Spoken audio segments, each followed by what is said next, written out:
The last time we looked together at the book of Esther, we saw that Esther and Mordecai were trying to work out a defense of the Jews, a defense against the murderous edict of Haman, who was effectively the prime minister of the Persian Empire, but had issued an edict in the name of the king that all Jews should be exterminated on a certain future date.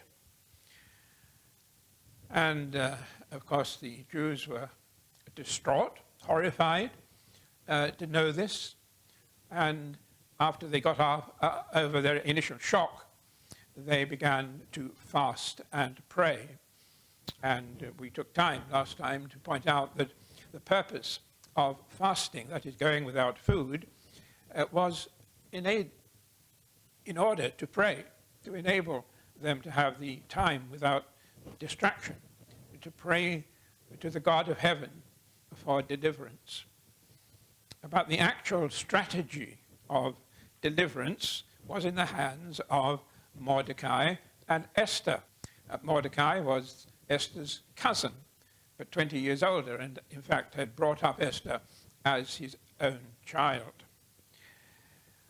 Well, now, what are we going to look at today is the things that Esther needed to know before she could put into effect the defense strategy that they had worked out.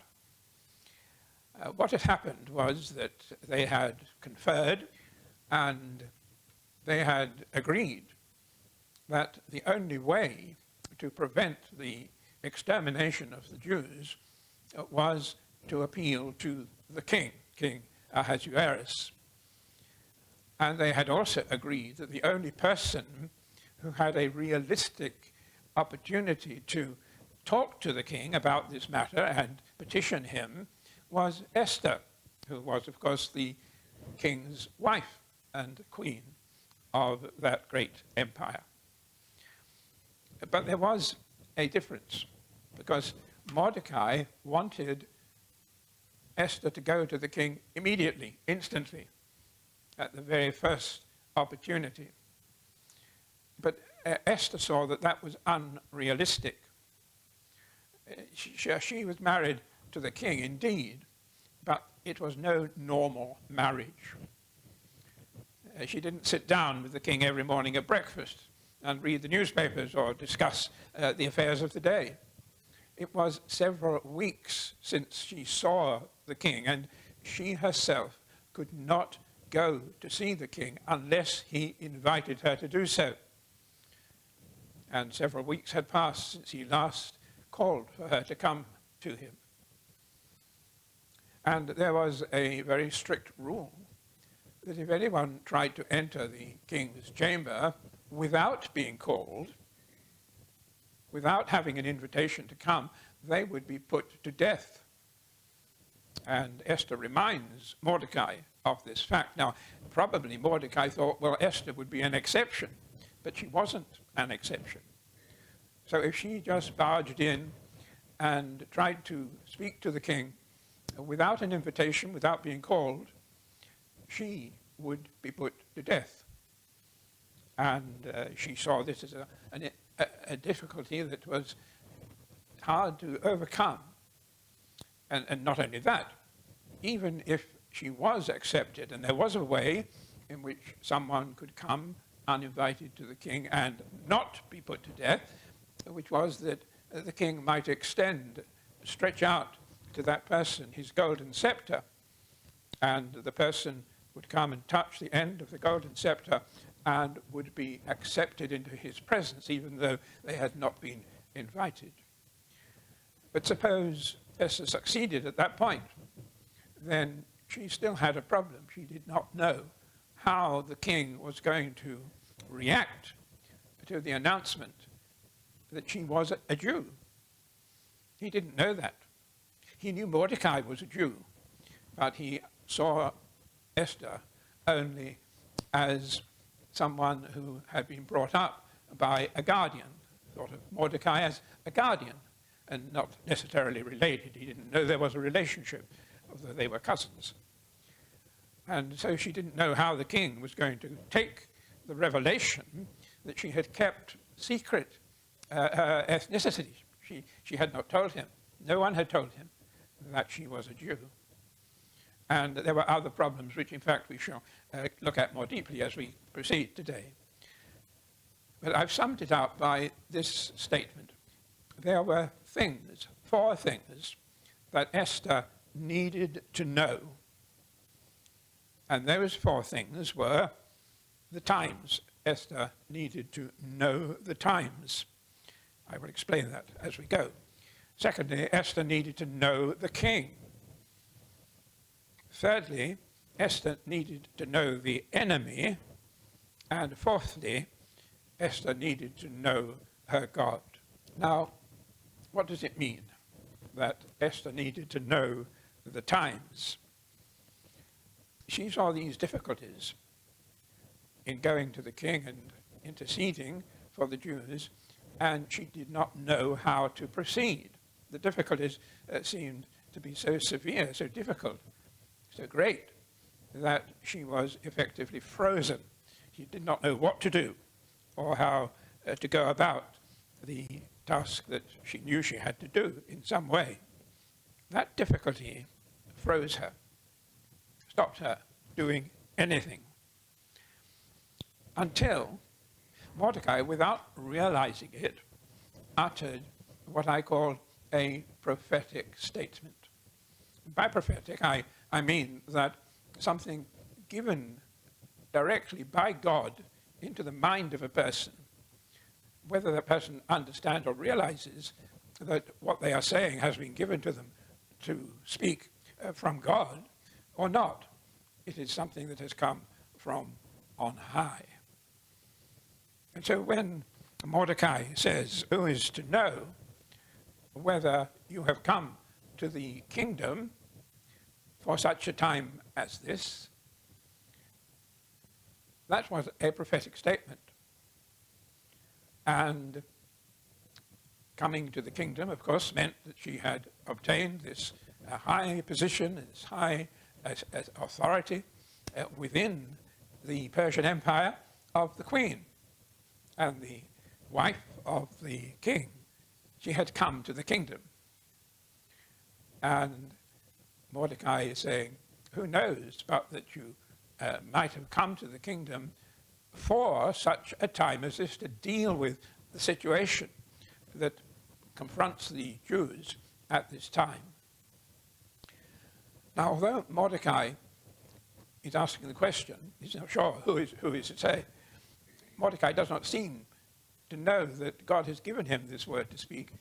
Esther recognized in Mordecai's statement about coming to the kingdom for such a time as this, Esther recognized that it was a word from God. And she realized in that moment that God had brought her to the position of queen at that particular time in history, at a time when the existence of the Jewish race was under threat, and that God had definitely brought her, and her life was tied up, if you like, with the times in which she lived.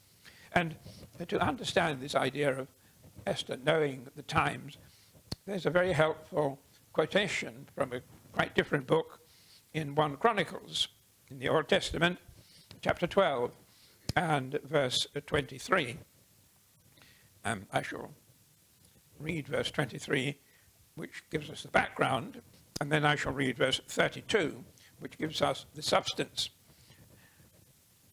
Now these were the numbers of the divisions that were equipped for war and came to David at Hebron to turn over the kingdom of Saul to him. Now, just pause there for a moment. King Saul was the first king that Israel has known. All this is happening, 500 years before the Esther lived. And way back in that time, King Saul had been appointed, but then had been dismissed, if you like, by God. He had displeased God. He had disobeyed God. And God had rejected him as king. But he was still alive and he was still king. And there was a great movement through the various tribes of Israel to replace Saul by David. And so there was a conflict, and all the tribes were divided. Some of them wanted to keep Saul as king, and some of them wanted to make David king. And this passage in 1 Chronicles just lists each tribe and the number of soldiers that they had at their disposal who were supportive of bringing David to the throne. And every tribe was divided. Some wanted Saul, some wanted David, except one tribe, and that's where verse 32 comes into effect, of the sons of Issachar, who had understanding of the times to know what Israel ought to do. Their chiefs were 200, and all their brethren were at their command. The tribe of Issachar was 100% behind David. They weren't divided. And why was that the case? Well, the case was that they knew the times. They knew the times. They were men of understanding who knew the times. And that means, of course, they knew the present political situation. They knew the present social situation. They knew the way that popular opinion was moving. It is a question of knowing the times. We know the times, understand the times in which we live. And I think there's a big and a real application for us there. Do we know the times in which we live? Because our knowledge or ignorance of those times are going to dictate what we do and how we do it. And I fear that during the last century, perhaps, in this country, churches and individual Christians have failed to understand the times. They did not see the challenges that were coming. They were relaxed about various ideas that were creeping into the church and compromising the gospel. They sat back and let it happen. They did not understand the times. They did not fight back when they should have done. And of course we are still in that situation. We have a situation where the vast majority of formal denominations have compromised the gospel. And they think that's good because it's falling in line with popular opinion and they're going along with the crowd. But of course that is exactly what Christians ought not to do. We ought to be standing up and making known the gospel and making known the fact that only the gospel of Jesus Christ can bring a nation into the favor of God and bless that nation. But most people, most Christians, most churches do not understand the times. Let us be sure that we do understand the times.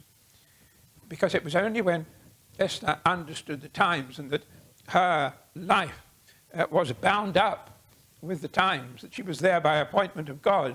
She was called to a ministry by God to serve the people in this way. It was only when she grasped that fact that she knew she had to go and see the king, whether she died in the process or not. She knew that God had called her to seek out the king, even though it was against the law for her to do so uninvited. She said, well, I'm going to do it because God has called me to do it. I know the times. I'm part of the times. I'm here because of the times. I must obey God. And of course, the wonderful thing is that she went to the king, and the golden scepter was extended to her, and she was accepted. We have, therefore, a great picture of Esther's confidence in God. And there were many problems still ahead, but at least she had an audience with the king. Well, now my second heading was she needs to know the king. And you say, well, that's silly. She, after all, is his wife. He is the king, she is the queen. Surely nobody knows the king better than Esther. But that, of course, is not true. She almost certainly knew nothing of his thought forms, of his thinking. She knew him in a formal sense, but she was not able to go to him whenever she wanted. She didn't know him, and she didn't know how he would behave in private, if you like. She knew how he had behaved in office and how she had obeyed all his commands in office, but she didn't really know the king.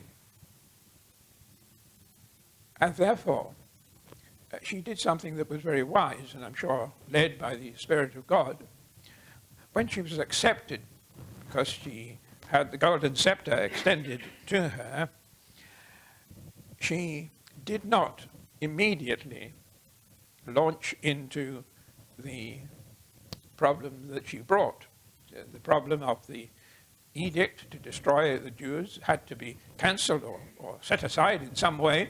Only the king had the power to do that, but she did not immediately propose that he intervene. And the reason, of course, for that is that the king had approved this destruction of the Jews. He had not actually signed the edict because he'd given Haman the signet ring. So Haman was in complete control.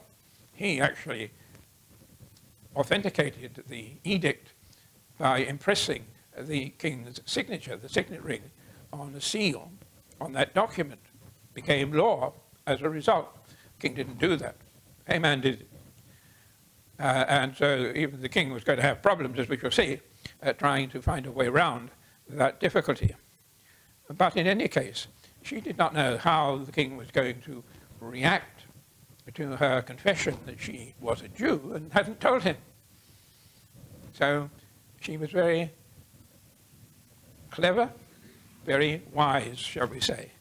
And we hope that she was following the instructions of God. And she may not have realized that, but she was very intelligent, very wise. So what did she do?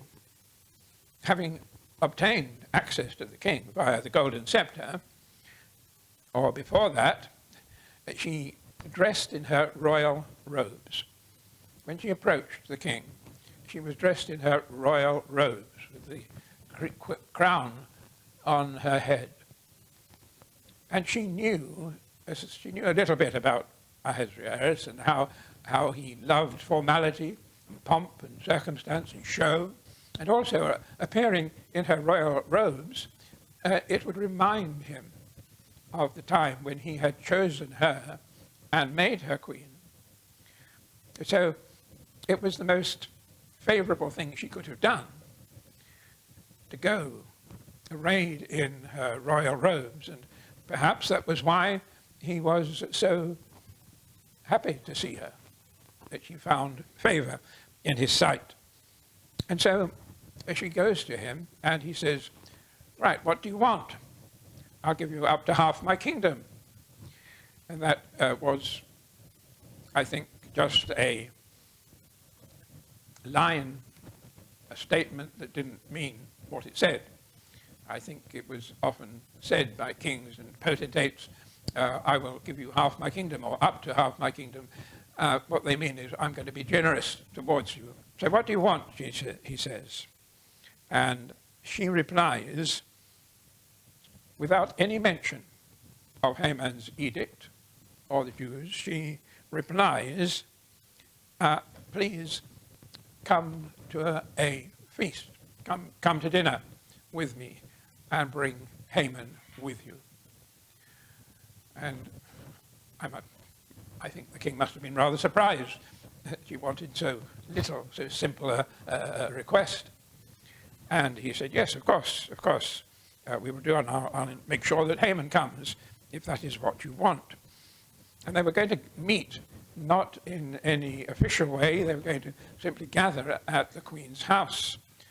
So she was going to be able to get to know, first of all, how the king behaved in that relaxed and private environment, and secondly, how the king and Haman interacted in an informal situation also. And so there are applications again for us. Why did Esther make such a simple request? Why didn't she immediately say, please stop Haman in his tracks?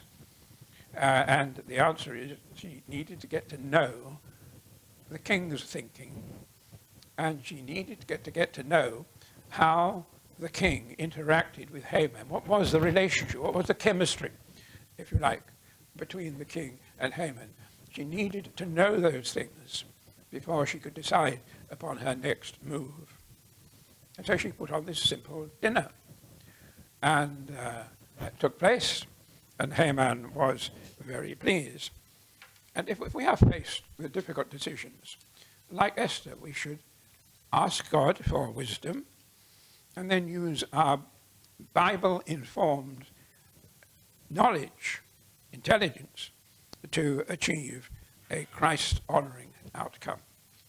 We can learn from Esther's wisdom in the way she approached this situation. She wasn't in a position yet to decide exactly how to put her needs and the needs of the Jewish people to the king. She needed, thirdly, to know her enemy. It's a byword, isn't it? In times of war, or even times of conflict, people often use the expression, know your enemy. Because if you don't know your enemy, you may be taken by surprise. If you don't know how the enemy thinks, then you might be in real trouble, because you will not be able to defeat the enemy that is unknown to you. Know your enemy, and you've got a chance of winning. And she needed to understand Haman's thinking. You see, Esther had probably had no personal contact with Haman. She almost certainly would have attended official activities where Haman was present, official celebrations, official feasts, no doubt, and such like things. So she knew Haman. She might have had brief conversations with Haman, or she may not even have spoken to him. But she didn't know him, didn't know his thinking. She didn't really know what kind of person he was. And that was what she was attempting to find out when she staged this first feast. And during that feast, I believe she was simply observing. She was observing the king and how he behaved and thought in private, especially when he had some drink. He opened up a bit, perhaps. She wanted to hear Haman and know what his thinking was. The question of the Jews perhaps didn't even arise at that meeting. Esther certainly didn't raise the matter. She was just watching. She was observing how these two men interacted with one another. She wanted to know if there was any flexibility in Haman's position. Was he open to persuasion? Would he listen to arguments pointing out how damaging to the whole empire it would be for one of their ethnic groups to be killed? So she wanted to find out if there was any chance of persuading Haman to withdraw or modify his edict. Would he, for example, be satisfied if the Jews were simply expelled from the empire? Not killed, but just expelled. But of course, it would appear that he found, as a result of that feast, he found that Haman was implacable. And We don't know, of course, what was said at that feast, but after the feast, Haman went back to his family, and this is how he behaved when he got with his family. He had a family meeting. And what did Haman have to tell them? Well, I'm going to actually quote the verses. He came to his family, and Haman, this is chapter 5 and verse 11, Haman recounted to them the splendor of his riches, the number of his sons, all the promotions with which the king had honored him, and how he had advanced him, he, the king, had advanced him, Haman, above the officials and the servants of the king. Then Haman said, even Queen Esther, let no one but me come with the king to the feast she prepared. And tomorrow also I am invited by her together with the king once again. I think something of that pride, something of that boastfulness, something of that self-esteem and self-aggrandizement came across in the feast. I know he wouldn't have put it as strongly as he did to his family, but he would be there trying to impress Esther, among other people. And that came across. And also, I believe, the king, in perhaps some subtle way, indicated that he was a bit disgusted by Haman's boastfulness. And so she obtained what she wanted. She found that Haman was implacable, he wasn't changeable, nothing could be done to persuade him to soften or lighten or defer his edict against the Jews. She got a clear impression of Haman's character as a man filled with self-pride, and she got an impression, I believe, of the king not really liking Haman's boastfulness. And so she got what she wanted. She found out. She came to know the king. She came to know Haman to a sufficient degree to enable her to fulfill her task. But Haman was still not happy. He really thought he'd made a hit with the queen, and he asked him back for a second time the next day. But when he went out through the king's gate, and Mordecai failed to bow to him and render him honor, because a Jew could only do that to their God, he was still very upset. And he said, in spite of all the success I had with the queen and at the feast, I'm still really upset by Mordecai's behavior. And his wife then said, well, I've got an idea.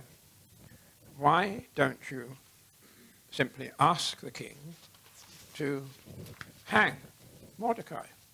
Build a gallows in our garden, 50 cubits high, and tomorrow morning to hang Mordecai on those gallows. Simple. Just ask him to do it, and he'll do it. And then there was something very wonderful happening. And this is my fourth and final heading. Esther needed to know her God, the God of Abraham, Isaac, and Jacob. She needed to see his hand at work. Esther had committed to risk her life to effect deliverance. But she must also have embraced Mordecai's confidence that God would deliver the Jews by another way. If Esther didn't do her bit, if she pulled back from the challenge, then Mordecai said, God will save the Jews some other way. You and your family, you'll perish, and I will perish. But God will find a way to save the Jews. And you see, by the time Esther had understood that God had brought her to the kingdom for that very purpose and for that very time, she obviously embraced Mordecai's confidence in God, that God would somehow bring the Jews safely through this nightmare that was affecting them. Haman's wife said, okay, you had a good time at the feast. Now's the time to strike. Have a gallows made, and tomorrow morning, before the second feast, tomorrow morning, simply ask the king to hang Mordecai. Simple. Got rid of him. The king's bound to do what you ask him to do. But then something wonderful happened. That very night, that is, of course, before the morning, that very night, the king could not sleep. Something kept him awake. We don't know what it was, but something kept him awake. And it was that very night, chapter 6 and verse 1, that the king could not sleep. So, Haman never got the opportunity to put his proposal for hanging Mordecai to the king. He was going to do that the next morning. But something happened in the night to prevent that happening. He could not sleep, and so he called for the records of the king. I don't know what exactly were those records. The English translations differ somewhat, but they obviously kept a record of important events. Somebody did, a scribe did that. And King called for the records to be brought. Now, these records must have been numerous. There must have been a lot of records, a lot of things recorded over even the past few months.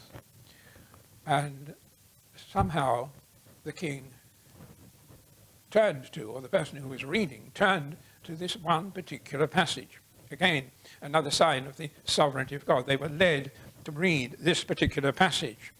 And that passage is this: that Mordecai had saved the king by discovering a plot to kill him and had let that be known.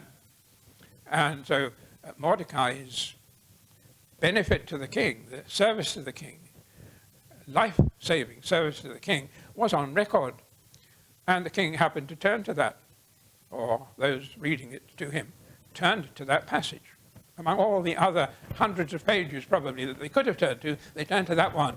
And the king said, well, this Mordecai did me a tremendous service. How have we rewarded him? And the people said, well, he hasn't been rewarded at all. And the king said, oh, we can't have that. We must reward him. And so he goes ahead and plans a reward. And he sees Haman outside the door in the antechamber. And he says, who's in the antechamber? They said, Haman. It's the middle of the night. And so he said, send him in. Haman came in. King says to Haman, what shall we do to reward the person in whom the king delights? And Haman thought, well, that's me. Must be me. It wasn't, of course, it was Mordecai. But Haman didn't know that. And we shall deal with what exactly happened in the next episode. But what is the application? The application is that God is a God of wonders. God is a God who does all things well. He is the God who is able to do exceeding abundantly above all that we ask or think, according to the power that works in us. That's Ephesians chapter 3 and verse 20.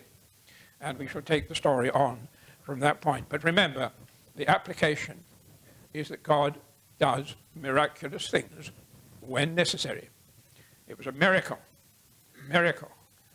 that they turned to that particular passage in the Chronicles, the records of the state.